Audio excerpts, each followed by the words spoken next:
Tolkien fan group. I was making. It wasn't even Tolkien? Tolkien, Lord of the Rings. Tolkien, like Okay. J.R.R. Tolkien, not to be confused with George R.R. because he wants to be a fanboy about it, then say his work is better, even though he didn't finish the goddamn books. And leave that in because George R. Martin thinks he's as good as Tolkien without even finishing his goddamn books and then selling out to a TV series, which got shit in the 6th and 7th season because he didn't finish the source material and they had to deviate and do some other wild, dumb shit, which is why Game of Thrones is never going to be as good as Lord of the Rings, even though the Hobbit trilogy sucked. It did. The Hobbit trilogy, if you're any kind of like fantasy movie fan and you watched Lord of the Rings, that's a good trilogy. It's not as good as some fans make it because the books are always better, but like the Hobbit trilogy was just plain trash. That's not to say that Martin Freeman, I think that's his name, the actor who played Bilbo, incredible Bilbo Baggins. Martin Freeman, if you ever watch this, which I hope you do, you probably won't, but you know, we can dream. Incredible casting. What's his name? Ian McKellen, incredible casting. The Dwarves, good casting. Yeah. But like, you could make that in like one movie, and they drew it out into 3 movies for no fucking reason. That entire fucking trilogy was garbage. The Hobbit trilogy, no, just bad. The Lord of the Rings trilogy was good, and I was posting a comment in a Tolkien fan group, which was an interesting question. Do orcs, which are mutated elves with the dark magic of Morgoth and later Sauron, are they? Do they have a natural immortal lifespan? Because elves are immortals. They don't know. They don't have like.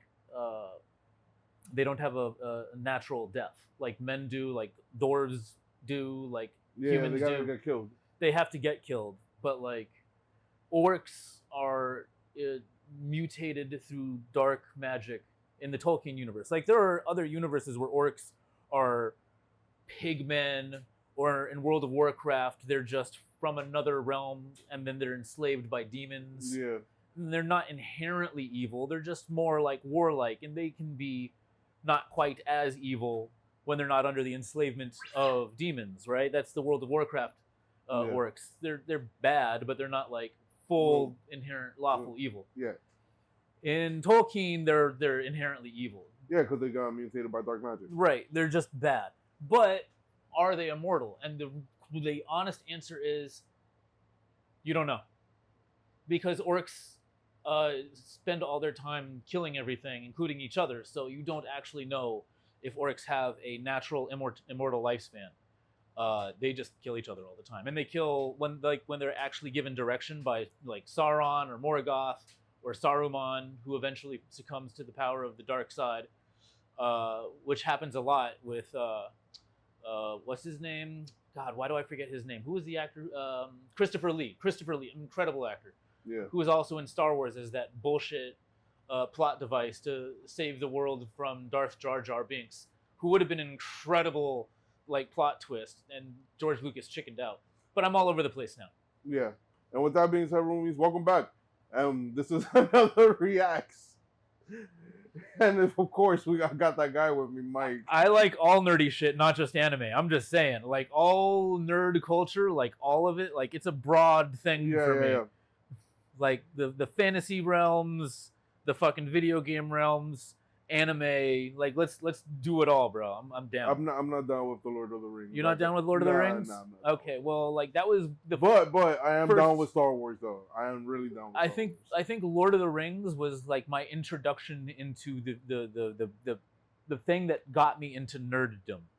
I think I started reading The Hobbit when I was like 7, and then right after that I jumped into like Lord of the Rings, but like that was my introduction into like hardcore nerd culture.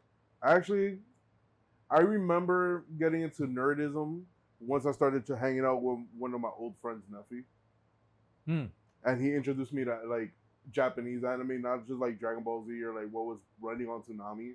Like he put me on to Naruto when it was like first coming out. Naruto? When it was first coming out. No, that was when we were in high. Well, how old were you?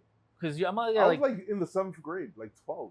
Yeah, I'm like 3 or 4 years older, so I was in high school, so that tracks. Yeah. Because I was in high school for that, and I was already in anime by that point. You feel me? I wasn't. Okay. You feel me? I was watching Pokemon Yeah, on like Saturday morning cartoons. yeah, but I'm not talking about those anime. I'm not talking about like Dragon Ball Z, Sailor Moon, or whatever they had on Yes, Tsunami. all of Like, that. you feel me? I'm not talking about that. And then I would stay up late on Saturdays and watch the first iteration of Adult Swim. Yeah, And they had Cowboy Bebop. They had Inuyasha. Outlaw Star. No, Outlaw Star was on Toonami. Yeah, they didn't have And it like on. I was watching that one too. Don't get me wrong. Zoids. Zoids was fire. Zoids is anime. Yeah, If you watch Zoids, that's fucking anime. Then they had Zoids Chaotic Century, which was also dope. Oh, and roomies, we also got the great white couch potato here, King. Poppy. But And he's not coming away from Daddy over there. yeah, So. he's in his zone. He's cuddle monstering me right now. He's cuddle kaiju. And we're checking out Kaiju number 8, episode 11. We're getting down to the final episode. You know, Kafka done fucked up a little bit, you know. He transformed in front of everybody. He transformed and he showed off the goods. Yep, and in this world, I don't think that was a good idea, but we're gonna see what happens right now, and we're gonna see what happens when he gets into custody. We're gonna see the consequences of his actions. My man's about to do a bid. Legit. Yeah, I'm a little worried. Me too. And let's get into it. Well, believe it, motherfucker. Shinomiya. That's her dad. Yeah, that's Shinomiya. So Shinomiya isn't just Shinomiya. She's the daughter of the director of the whole show. Of the whole shebanger. Damn, bro. They got my dude Kafka out here looking like a felon. So he's probably going to go to HQ, and he's probably going to get interviewed over there. Yeah. That's what that other officer, that other general was talking about. Oh, no. She's talking about how they use body parts for weapons. Yep. And the craziest part about it, he could bust out of there at any time he wants. If he really wanted to. I think they all know that. Yo, he really had his back from day one. That ass. BBF. That's what I'm talking about. Ichikawa giving you positive vibes. Yo. Oh, she has his back too. OD. There we go. Aww. That's what I'm talking about, baby. Respect. Yeah, but everybody knows what's happening right there. Everybody's showing Kafka that respect, baby. Yeah. Old dude knows what's happening too, but he ain't gonna say shit. He's just like, yeah, no, you're not gonna salute a kaiju, right? And just like, nah, we saluting the captain, bro. What do you think? Ichikawa's not about that right now. He just lost his boy, bro. Kaiju number pooch. You got hair all over me, bro. Yeah. Yeah. People are gonna freak out. Of course they are. That's like if aliens were walking amongst us. You know what I mean? You think they are? Oh, yeah, I do. Well, there was a Harvard study. Yeah. Like, and I will make this one quick comment about that whole thing. I am not going to pay $150,000, $200,000 a semester for my kid to study that aliens could be walking amongst us. Yep. I'm just saying. Ivy League, y'all got to do better than that. For real. They could have gone to community college for that shit. Yo, this motherfucker actually is like tight that he wasn't fighting him for real. Because now that he knows it's Kafka, he knows Kafka was holding back on him. Yeah. He's just like, that motherfucker was taking it easy on me that whole fucking time. Yeah. And he didn't go for anything serious. Because he knew Kafka wouldn't try to hurt him. Yeah, he knows. Wow. Talk about a supportive dad. Oh. Okay. I see what's happening here. He has a personal vendetta. It's not always a bad thing to have when you're trying to kill all the kaiju because they're trying to kill you. I understand that, but that's also clouding his judgment. True. On this one. But let's see how he talks to Kafka. Bro, he's gonna go in there like a bastard, I bet. Papa. She should have hit him with the papa. I'm pregnant with his child. They're splitting up the team. Lies. No, I think that would probably be part of the thing, even if Kafka wasn't a part of it. Because they want to utilize their best rookies. True. Look, Ichikawa's already down for it. Because he's down to get stronger. He's down to get stronger. He wants to learn from other leaders. He wants to learn different strategies and tactics. And I also think that he also feels like somewhat guilty that he couldn't put in more work, and it also led to Kafka having transformed. That. Even though that would have been out of his hands regardless. Look at that. Both of them are calling in favors for Kafka. One's military, one's private sector. Because his dad's a weapons manufacturer, and he's former special military, special forces. So both of them are trying to call in favors. All right, now it's time for the real talk. Oh shit! I don't think they're gonna talk much. I don't think they're gonna talk. He's dressed way too.